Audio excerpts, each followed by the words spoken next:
자, 바로 시작하겠습니다. 오늘 우리가 파헤쳐볼 심층 분석은 단순한 정치 뉴스가 아닙니다. 현대 역사상 가장 기가 막힌 부동산 거래이자 한 자산이 어떻게 진화해 왔는지 보여주는 진짜 흥미진진한 이야기거든요. 마라라고 다들 한 번쯤 들어보셨죠? 이 엄청난 자산이 도대체 어떻게 지금의 절대적인 위치에 오르게 되었는지 그 비밀을 하나하나 벗겨보겠습니다. 3억 5천만 달러. 입이 떡 벌어지는 숫자죠? 이게 바로 오늘 다룰 판비치의 진주, 마러라고의 현재 추정 가치입니다. 정말 엄청난 규모잖아요. 단순한 대저택을 넘어서 이 자산이 재정적으로 얼마나 거대하게 몸집을 불려왔는지 이 숫자 하나로 딱 감이 오실 겁니다. 그런데 여러분, 이게 처음부터 이렇게 비쌌을까요? 절대 아니죠. 여기서 진짜 재미있는 건 바로 이 35배라는 배수예요. 최초 매입가 대비 무려 35배나 폭발적으로 가치가 뛰었다는 겁니다. 도대체 어떤 기막힌 협상의 기술이 들어갔고 또 어떤 예상치 못한 역사적 사건들이 타이밍 좋게 터져졌길래 이런 말도 안 되는 수익률이 가능했던 걸까요? 지금부터 그 놀라운 과정을 차근차근 짚어볼게요. 우선 이 모든 이야기의 출발점, 이 역사적인 기념물이 어떻게 탄생했는지 그 기원부터 한번 살펴볼까요? 모든 건 1920년대, 그야말로 돈이 넘쳐나던 시절로 거슬러 올라갑니다. 시리얼 사업으로 엄청난 부를 이룬 상속녀, 마조리 메리웨더 포스트가 이 저택을 지었어요. 이탈리아에서 배 3척에 돌을 가득 싣고 오고 스페인 수도원에서 쓰던 러그를 깔았으니 화려함의 끝판왕이었죠. 그녀는 1973년에 이 어마어마한 곳을 정부에 기증합니다. 나중에 대통령들 겨울 휴양지로 쓰면 딱이겠다 하면서요.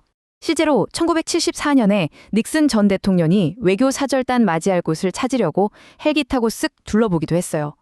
하지만 현실은 녹록치 않았죠.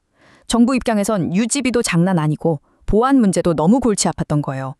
그래서 결국 1980년대에 이 거대한 짐을 다시 재단으로 돌려보냅니다. 그리고 이 저택은 다시 시장의 매물로 나오게 되죠. 자, 이제 진짜 본격적인 게임이 시작됩니다. 1980년대 이 매물을 인수하는 과정은 그야말로 치밀한 레버리지의 예술 그 자체였거든요. 이 당시 거래 내역을 보면 정말 기가 막힙니다. 애초에 재단이 부른 첫 가격은 2,800만 달러였어요. 근데 최종적으로 얼마에 팔렸는지 아시나요? 단돈 1,000만 달러였습니다. 거의 3분의 1 토막을 낸 거죠. 게다가 이 1,000만 달러도 아주 영리하게 쪼개졌어요. 집값으로 500만 달러, 안에 있던 고풍스러운 가구들의 300만 달러, 그리고 길 건너 해변 부지에 200만 달러. 나중에 구매자가 직접 그 안에 있던 가구들 것만 쳐도 내가 낸 집값 500만 달러보다 훨씬 비쌌다고 말했을 정도니까요. 얼마나 파격적인 박앤세일이었는지 느낌이 확 오시죠? 그런데 여러분, 진짜 입떡 벌어지는 사실은 따로 있습니다. 이 1,000만 달러짜리 거대한 거래에서 실제로 자기 주머니에서 꺼낸 현금 계약금은 얼마였을까요? 놀라지 마세요. 단돈 2,800달러였습니다. 네, 잘못 들으신 거 아닙니다. 2,800달러요. 이게 대체 어떻게 가능했을까요? 체이스 맨해튼 은행에서 1,000만 달러의 미기록 모기지 대출을 확 끌어왔기 때문이죠. 남의 돈을 영리하게 활용하는 타인 자본의 기술, 그 극치를 아주 제대로 보여준 셈입니다. 아니, 그럼 도대체 어떻게 콧대 높은 재단 사람들을 구워 삶아서 가격을 바닥까지 쳤을까요? 여기엔 3가지 아주 치밀한 전술이 깔려 있었습니다. 첫 번째는 인내심이에요. 1982년에 1,500만 달러를 처음 찔러보고는 무려 3년을 느긋하게 기다렸습니다. 그 사이에 다른 사람들 계약은 다 엎어지고 팔아야 하는 재단 쪽은 점점 조급해지기 시작했죠. 두 번째는 레버리지 강화입니다. 저택 바로 앞 바닷가 부지를 제3자를 앞세워서 싹 사버렸어요. 그리고 세 번째, 이게 활용점정인데 시간이 지날수록 주도권이 나한테 넘어왔다는 걸 눈치채고는 애초에 불렀던 입찰가보다 가격을 더 깎아버리는 아주 공격적인 전략을 시전한 겁니다. 여기서 당시 상황을 완전히 뒤집어버린 결정적인 한 방이 등장합니다. 그 핵심은 바로 이 저택의 생명인 바다 전망을 볼모로 잡은 거였어요. 마러라고의 오션뷰를 완전히 가려버릴 수 있는 흉물스러운 집을 그 앞바다 부지에 짓겠다고 으름장을 놓은 겁니다. 재단 입장에선 어땠을까요? 다른 사람한테 제값 받고 팔려던 플랜 B가 완전히 박살나버린 거죠. 뷰가 막힌 저택을 누가 사겠어요? 내가 협상에서 확실한 우위를 점하려면 상대방의 대안을 어떻게 통제해야 하는지 보여주는 교과서에 실려도 될 법한 완벽한 사례입니다. 자, 그렇게 저택을 손에 넣은 뒤 시간이 흘러 이 공간은 파산의 위기를 넘기고 겨울의 백악관이라는 완전히 새로운 국면을 맞이하게 됩니다. 시간이 훌쩍 지나 2016년 대선 캠페인 시즌이 되자 이 클럽의 재무제표에 어마어마한 지각 변동이 일어납니다. 평범하게 잘 굴러가던 2014년 매출이 1,000만 달러였거든요. 그런데 대선 출마를 선언한 2015년에 이게 2,200만 달러로 2배 이상 뛰더니 2016년에는 무려 2,900만 달러까지 수직 상승해버립니다. 대중의 시선이 집중되고 정치적인 조명을 받는다는 게 사업체 수익에 얼마나 다이렉트로 꽂히는지 이 데이터 하나로 아주 명확하게 증명이 되는 거죠. 그리고 선거에서 승리하자마자 정말 기가 막히게 빠른 비즈니스적 결단이 내려집니다. 대선 전에는 클럽 가입비가 10만 달러였거든요.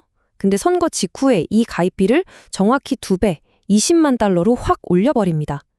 단순한 고급 클럽을 넘어서 이제 이 장소가 미국 정치의 아주 배타적인 중심지가 되었다는 사실을 그 가치 상승분에 꽉꽉 눌러 담아 바로 시장 가격에 반영해버린 겁니다.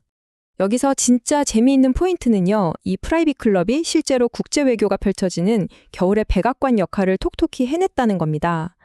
일본의 아베 총리나 중국의 시진핑 주석 같은 거물급 인사들이 이곳을 방문했고요. 심지어 디저트로 초콜릿 케이크를 먹으면서 시리아 미사일 공습 작전을 논의하기도 했습니다. 참 아이러니하지 않나요?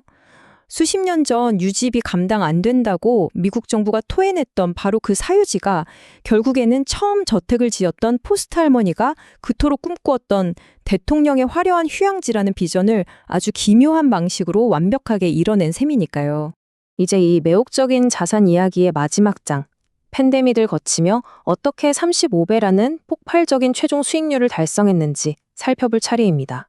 사실 2017년에서 2019년 사이에는 매출이 살짝 빠지는 추세이긴 했어요. 그런데 2020년 전 세계를 강타한 팬데믹이 터졌을 때 반전이 일어납니다. 다른 비즈니스들이 픽픽 쓰러질 때 이곳은 2,300만 달러 매출을 굳건히 방어해냅니다. 게다가 진짜 결정타는 따로 있었어요.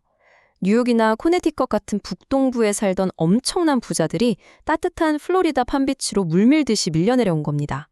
그 결과 어떻게 됐을까요? 이 동네 주택시장이 그야말로 상상추월로 미친 듯이 불타올랐고 지역을 대표하는 이 부동산 가치도 덩달아 천정부지로 솟구치게 된 거죠. 이런 트로피급 자산들을 대하는 근본적인 속마음을 엿볼 수 있는 아주 유명한 발언이 하나 있어요. 1988년에 플라자 호텔을 사면서 했던 말인데 나는 단순한 건물을 산 게 아니라 걸작, 즉 모나리자를 샀다라고 했죠. 이 마인드가 핵심입니다. 대체 불가능한 예술 작품을 소유한다는 사고방식이죠. 팜비치 부동산 시장에 불이 붙으면서 마라러그라는 이 거대한 걸작의 가치력시 가장 보수적으로 잡아도 3억 5천만 달러, 즉 우리가 처음에 놀랐던 그 숫자, 원금 대비 35배라는 경이로운 가치를 인정받게 된 겁니다.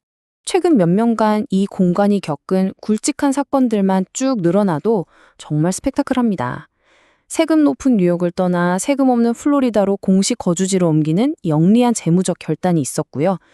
대통령 퇴임 후 좀 조용해지나 싶더니 얼마 전에는 FBI의 전례 없는 압수수색이라는 사태까지 겪었죠. 근데 여기서 우리가 진짜 놓치지 말아야 할 포인트가 하나 있습니다. 이런 거대한 정치적 혼란과 이슈들이 롤러코스터처럼 교차하는 와중에도 이 자산 밑바탕에 깔려있는 비즈니스 모델만큼은 단 한 치의 흔들림 없이 너무나도 견고하게 굴러가고 있다는 사실입니다.